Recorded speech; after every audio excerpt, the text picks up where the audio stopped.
జనవరి 30, 2026 శుక్రవారం. శ్రీ విశ్వావసునామ సంవత్సరం, ఉత్తరాయణం, శిశిర ఋతువు, మాఘమాసం, శుక్లపక్షం. సూర్యోదయం ఉదయం 6:52 సూర్యాస్తమయం సాయంత్రం 6:06. తిథి ద్వాదశి ఉదయం 11:09 వరకు, తర్వాత త్రయోదశి. నక్షత్రం ఆరుద్ర తెల్లవారుజామున 3:26 వరకు, తరువాత పునర్వసు. వర్జం మధ్యాహ్నం 1:10 నుంచి మధ్యాహ్నం 2:38 వరకు.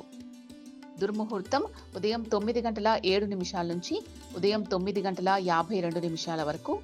మరల మధ్యాహ్నం 12:51 నుంచి మధ్యాహ్నం 1:36 వరకు. అమృత ఘడియలు సాయంత్రం 6:18 నుంచి రాత్రి 7:46 వరకు. రాహుకాలం ఉదయం 11:05 నుంచి మధ్యాహ్నం 12:29 వరకు. యమగండం మధ్యాహ్నం 3:18 నుంచి సాయంత్రం 4:42 వరకు. బ్రహ్మముహూర్తం తెల్లవారుజామున 5:16 నుంచి తెల్లవారుజామున 6:04 వరకు. లోకాః సమస్తాః సుఖినో భవంతు. సర్వే జనాః సుఖినో భవంతు.